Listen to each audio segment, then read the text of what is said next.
jasadi mudghah, ketahuilah di dalam jasadmu itu ada segumpal. Idza saluhat, kalau dia baik, saluhal jasadu kulluh, yang lain ikut menjadi baik.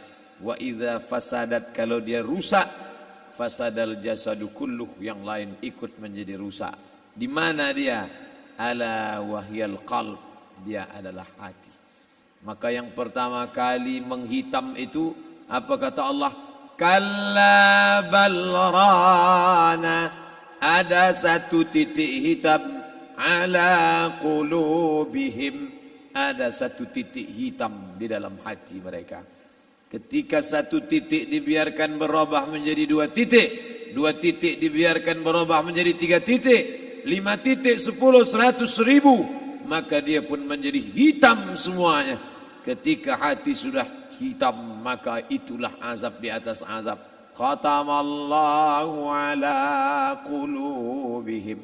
Setelah hati menghitam, terkunci, menular ke telinga. Wa ala sam'ihim.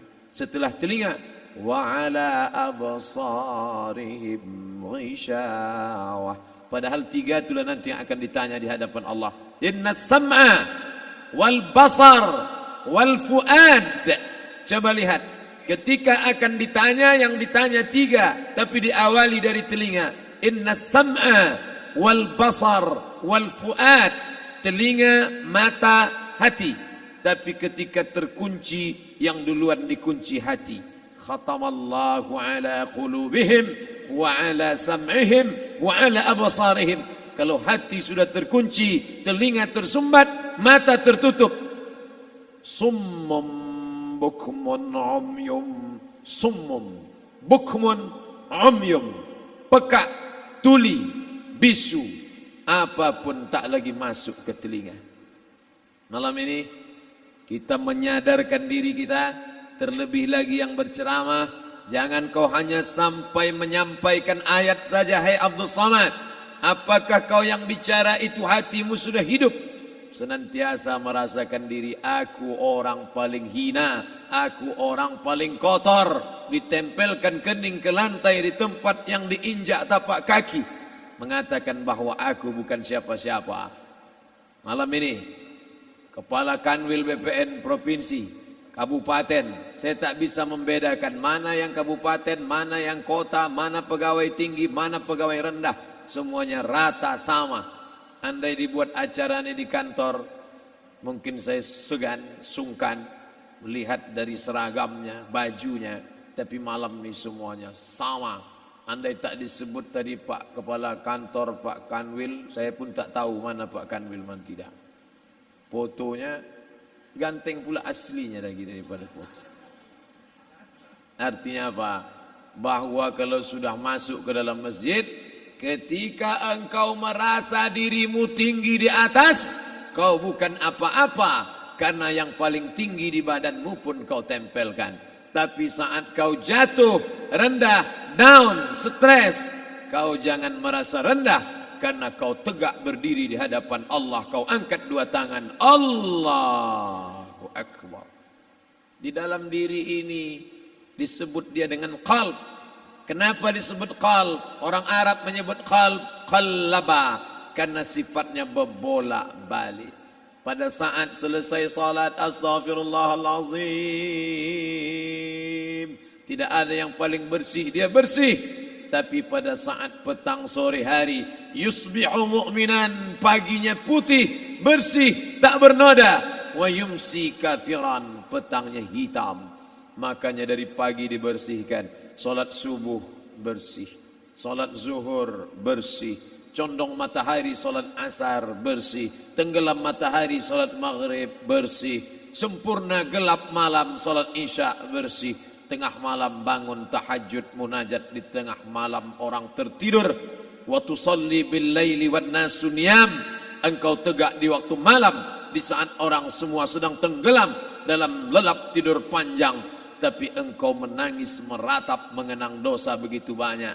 Sab'atun yuzilluhumullah, di antara 7 yang mendapatkan naungan Allah. Yauma la zilla illa zilluh, hari itu tak ada naungan kecuali naungan Allah. Di antara yang mendapatkan naungan itu adalah rajulun zakarallah, orang yang berzikir, munajat, muhasabah diri di tengah malam, sunyi, sepi, fafadat ainahu, menetes air matanya. Berapa banyak sudah harta dititipkan Allah, berapa kupakai untuk zakat, wakaf, infak, sedekah, wasiat, hibah, ghanimah, harta rampasan perang di zaman Nabi. 7 harta yang akan menolong di hadapan Allah, 1 pun tak dipakai.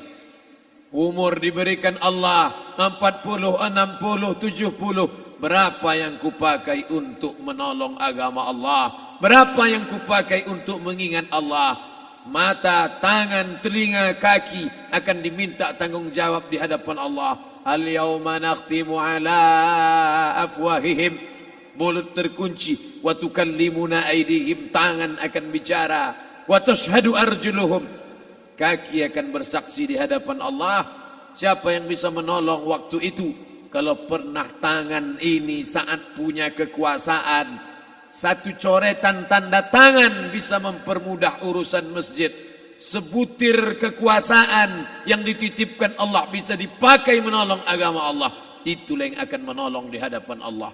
Apa yang disampaikan malam ini, semua biaya pengurusan masjid 0. Itulah sesungguhnya yang akan menolong di hadapan Allah. Adapun harta yang disimpan, tabungan, deposito, tanah, rumah, kendaraan, semua akan tinggal menjadi harta warisan.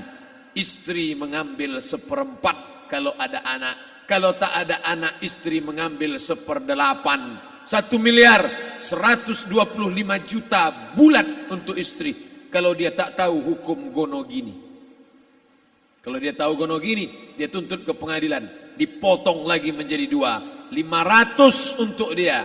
Dari yang 500 dapat lagi dia 75, 575 bulan untuk dia. Sisanya 425 diambil anak laki-laki 2 kali bagian anak perempuan. Lalu yang kita bawa mati apa? Dulu dibangga-banggakan, dihormati, dimuliakan. Yang kami muliakan Al-Mukarram, Al-Ustadz. Tapi pada saat tiba masanya, yang kita bawa tak lain tak bukan, innallaha la yanzuru ila ajsamikum. Allah tak menengok badan, fisik, bentuk tubuh, baju. Ini sampulnya saja. Wala ila suwarikum, Allah tak menengok rupa, wajah. Walakin yanzuru ila qulub, hati kamu yang bersih itulah yang kau bawa menghadap Allah Subhanahu wa taala. Yauma la yanfa'u malun, harta tak berguna, wala banun, anak tak bisa menolong. Harta tak berguna, anak tak mampu menolong. Illa man atallah, kecuali orang yang datang menghadap Allah biqalbin salim, dengan hati yang bersih, hati yang tulus, hati yang memercikkan cahaya iman, hati yang bersih dari hasad, busuk hati, sum'ah, riya, takabbur. Itulah yang menolong di hadapan Allah Subhanahu wa taala. Tulang, kulu, kulit, darah, lemak, sumsum akan menjadi santapan cacing tanah. Begitu besok pagi pintu kamar tak bisa diketuk, istri bolak-balik membangunkan tak terjaga, dipegang pipi sudah sejuk macam es batu, tanda jantung tak lagi berdetak, maka darah mulai berubah menjadi nanah, busuk. 1, 2, 3 hari kalau tidak disuntik formalin, jasad paling busuk jasad manusia, karena semua dia makan herbivora, tanaman saja. Tapi kita ini omnivora, semua masuk. Maka begitu mati, paling bagus orang Islam paling cepat dikuburkan. Selesai acara pemakaman, habiskah masalah? Muncul masalah baru. Disitulah kita baru sadar. Apa kata Imam Ali radhiyallahu an? An-nasu niyam. Semua manusia waktu hidup itu tidur. Bapak tidur, ibu tidur, saya tidur. Semua orang waktu hidup itu tidur.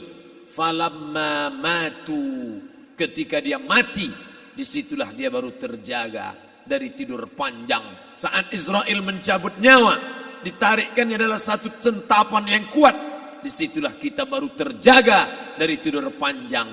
Betapa aku meninggalkan salat, betapa aku tak berzakat, betapa dulu kekuasaan Aku lulus umur 30, pensiun 58, 28 tahun apapun tak pernah kubuat untuk agama. Sibuk membesarkan anak, sibuk mengurus warisan. Anak pun tak ingat dengan kita karena kita lupa menanamkan pendidikan agama di dalam otak kepalanya. Andai dulu pernah dia dibawa ke masjid, andai dulu pernah dia dibawa umrah, andai dulu dia dimasukkan SD IT, SMP IT, SMA IT, Islamic Boarding School, dibawa ke masjid, takkan dia lupa mendoakan selesai salat, Rabbighfirli wali walidayya warhamhuma kama rabbayani saghira. Harta yang banyak tak sempat menolong agama Allah. Anak tunggal semata wayang tak sempat dididik agama. Istri meninggalkan dalam keadaan stres susah hatinya karena dia tak diajarkan sabar menerima ridha ketetapan takdir Allah. Dan paling celaka, tak pernah anggota tubuh ini dipakai untuk berzikir, muhasabah, mengingat Allah. Tak pernah mata dipakai menengok Quran, kitab suci Allah. Tak pernah dipakai hati merenung sejenak apa yang akan kubawa mati menghadap Allah Subhanahu wa ta'ala.